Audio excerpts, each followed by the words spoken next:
melanjutkan pelajaran kita di dalam Injil Yohanes, masih di dalam hal-hal kata pengantar. Kita memikirkan sebentar tahun penulisan. Tahun berapa Injil Yohanes ditulis? Banyak orang mengusulkan tahun 95 zaman Masehi, tetapi buktinya kurang kuat. Ada satu bukti yang harus dipertimbangkan di dalam Injil Yohanes pasal 5 ayat 2. Ada perkataan yang cukup menarik. Dia menulis, di Yerusalem, dekat pintu gerbang domba, ada sebuah kolam yang dalam bahasa Ibrani disebut Bethesda. Ada 5 serambinya. Dalam bahasa Yunani, kata ada itu memakai tense present. Nyata itu masa kini. Masa kini. Kita boleh menulis ada sekarang. Dan itu nyata di dalam bahasa Yunani.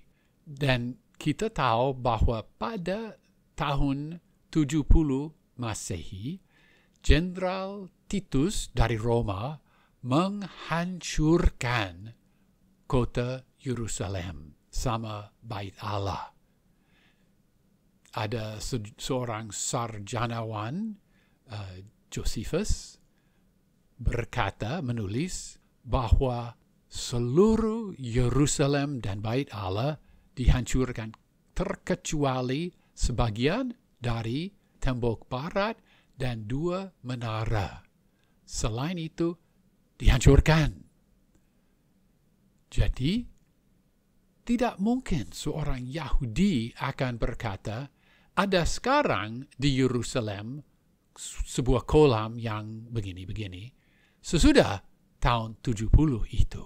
Karena semua orang Yahudi, hati mereka hancur waktu Yerusalem dihancurkan. Dan mereka akan berkata, dulu ada kolam sebelum Jenderal Titus datang. Tetapi mereka tidak akan berkata, ada sekarang, ada masa kini, tense masa kini, kolam itu, jika mereka menulis sesudah tahun 70. Jadi dengan bukti itu, kita cukup yakin bahwa Injil Yohanes harus ditulis sebelum penghancuran kota Yerusalem pada tahun 70. Ya, Tuhan Yesus disalibkan tahun 30 atau 33, kurang pasti. Ada perdebatan, sarjana-sarjana memperdebatkan itu. Tetapi kira-kira 40 tahun sesudah kematian dan kebangkitan Tuhan Yesus Kristus, Yerusalem dihancurkan. Antara 2 tahun itu, Rasul Yohanes menulis Injil Yohanes. Sarjana menemui suatu naskah, potongan naskah dari Injil Yohanes ditemui di Mesir, dikasih nama julukan Papirus 52. Dan di Papirus 52 itu ada beberapa ayat dari Injil Yohanes pasal 18. Nah, sarjana melihat papirus itu dan mereka melihat gaya tulisan, gaya huruf yang dipakai, dan mereka, ada sarjana berkata, kira-kira ditulis, naskah itu disalin, ditulis pada tahun 130 Masehi. Ada juga yang berkata, tahun 170 Masehi.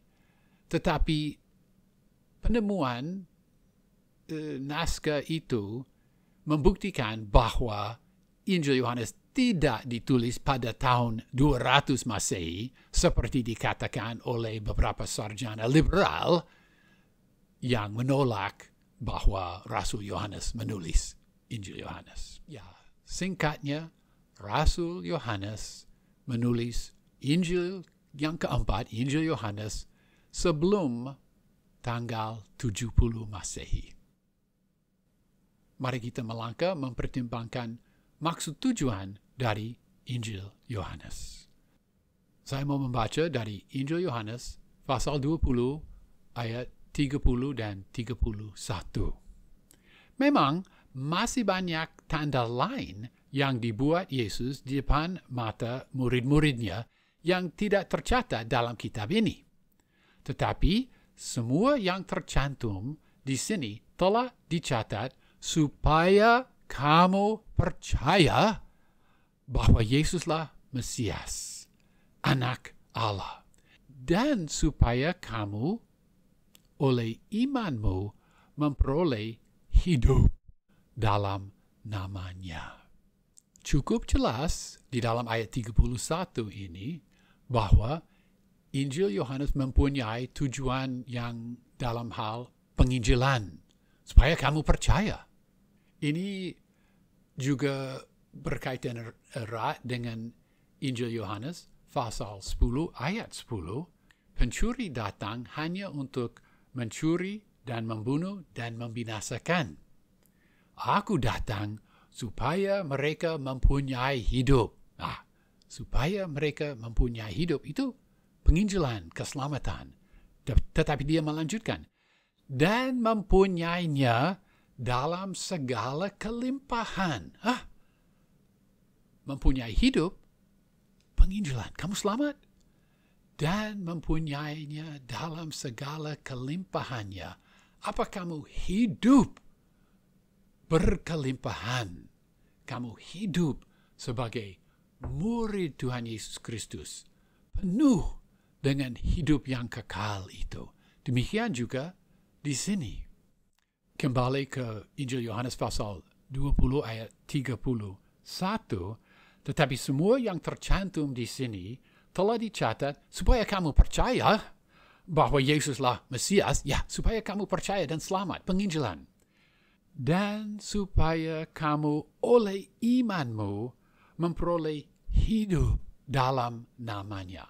Mungkinkah bagian kedua dan supaya itu yang kedua itu merujuk pada hidup yang berkelimpahan yang disebut di dalam Injil Yohanes pasal 10 ayat 10. Hidup yang berkelimpahan. Jika ya, maka kita melihat di dalam Injil Yohanes pasal 20 ayat 31 bahwa Injil Yohanes mempunyai dua tujuan. Tujuan yang pertama, supaya orang yang membaca percaya dan selamat. Kedua, supaya orang percaya yang membaca Injil Yohanes mempunyai hidup yang berkelimpahan. Hidup sebagai murid Yesus. Dan sebagai murid Yesus mengalami hidup yang kekal dengan segala kelimpahan yang disebut di dalam Injil Yohanes pasal 10 ayat 10. Ya, saya rasa, dan ini sesuai dengan bentuk struktur Injil Yohanes, karena bagian pertama di Injil Yohanes menekankan penginjilan jelas. Dari pasal 1 sampai dengan pasal 13, pembasuhan kaki. Tetapi di tengah-tengah kisah pembasuhan kaki sampai kisah penyaliban, ada penekanan yang lain. Bukan penginjilan lagi, tetapi pemuridan. Bagaimana hidup penuh dengan segala kelimpahan. Hidup yang berkelimpahan. Ya, jadi saya rasa cukup kuat kita berkata bahwa Injil Yohanes mempunyai dua tujuan. Satu, penginjilan. Dua, pemuridan. Penginjilan, bagaimana percaya. Mendorong orang supaya percaya kepada Tuhan Yesus Kristus, selamat. Kedua, pemuridan. Mendorong orang percaya dan memperlengkapi orang percaya supaya orang percaya hidup sebagai murid Yesus Kristus, mengikuti Dia, dan dengan demikian mengalami segala hidup yang kekal dengan segala kelimpahannya. Melangkah, Injil Yohanes ditulis untuk pembaca pertama. Seperti apa pembaca pertama itu? Membaca Injil Yohanes, kita mudah melihat kata seperti Rabi dan Mesias dan Sefas dan Paskah. Kata-kata itu adalah bahasa Ibrani atau bahasa Aram, mudah dipahami oleh orang Yahudi. Mana ada orang Yahudi yang tidak tahu kata Rabi? Mana ada orang Yahudi yang tidak tahu kata Mesias? Tetapi kata-kata itu diterjemahkan ke dalam bahasa Yunani menjelaskan, ada penjelasan. Apa itu rabi? Saya bukan Yahudi, saya tinggal di Roma, saya tidak tahu apa itu rabi atau Mesias. Oh, ada penjelasan. Nah, dengan demikian, ada kesan bahwa, oh, ini rupanya ditulis untuk bukan Yahudi. Karena jika ditulis hanya untuk Yahudi, tidak perlu menerangkan apa kata itu rabi atau Mesias. Ya.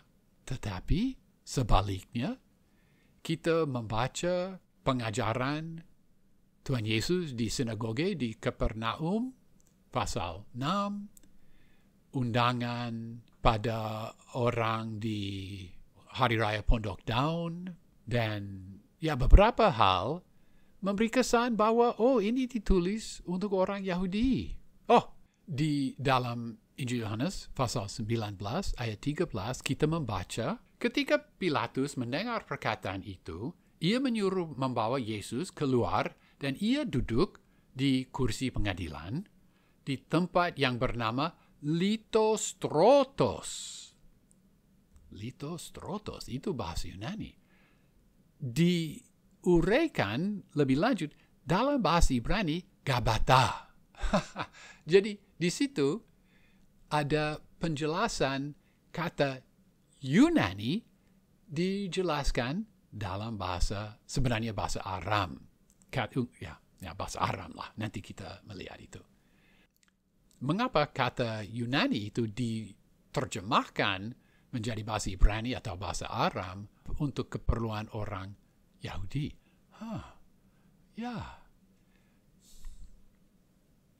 Jadi, kadang kita dapat kesan bahwa, oh, ini ditulis untuk bukan Yahudi. Kadang ada kesan, oh, ini ditulis untuk orang Yahudi. Ya, jadi rupanya ditulis untuk orang Yahudi dan juga untuk orang bukan Yahudi. Ditulis untuk orang yang berbahasa Aram, juga ditulis untuk orang yang berbahasa Yunani. Ya, seperti itulah. Tetapi ingatlah, walaupun hampir semua percakapan Tuhan Yesus dengan murid-murid dan hampir semua khotbah Tuhan Yesus pasti terjadi dalam bahasa Aram, karena itu bahasa sehari-hari pada zaman itu dan tempat itu. Injil Yohanes ditulis dalam bahasa Yunani. Tidak cukup ditulis di dalam bahasa Aram, karena pembaca bahasa Aram agak terbatas. Pembaca Yunani jauh lebih banyak di wilayah yang jauh lebih luas. Walaupun kita membaca bahasa asli, bahasa Yunani, tetapi kita membaca terjemahan. Mengapa? Karena kitab ini mempunyai sifat misionaris, sifat yang mengutamakan penginjilan bangsa-bangsa. Dan oleh karena tujuan itu, maka harus ditulis dalam bahasa Yunani. Ya, ringkasanlah, Injil Yohanes ditulis untuk menginjili dan juga untuk memuridkan. Menginjili orang yang belum percaya, belum menerima Tuhan Yesus Kristus sebagai juru selamat, juga ditulis untuk memuridkan orang yang sudah percaya, selamat, tetapi supaya mereka mengikuti Tuhan Yesus Kristus sebagai murid. Dan ditulis baik untuk Yunani maupun untuk bukan Yunani. Dan sebenarnya mungkin kita tidak dapat menentukan mana lebih utama di dalam karangan ini, apa Yunani, tujuan para pembaca Yunani atau para pembaca bahasa Aram. Sebenarnya yang lebih utama yang mana mungkin tidak dapat ditentukan. Injil Yohanes adalah Injil yang sangat seimbang. Ada kekuatan yang di dalam hal penginjilan, ada juga kekuatan di dalam pemuridan. Ada gaya yang mudah dipahami dan disukai oleh orang Yahudi, juga mudah dipahami dan disukai oleh bukan Yahudi. Keseimbangan Injil Yohanes sangat nyata, sangat indah, dan memang pada abad ke-21 masih disukai masih banyak orang di seluruh dunia suka menghargai membaca Injil Yohanes.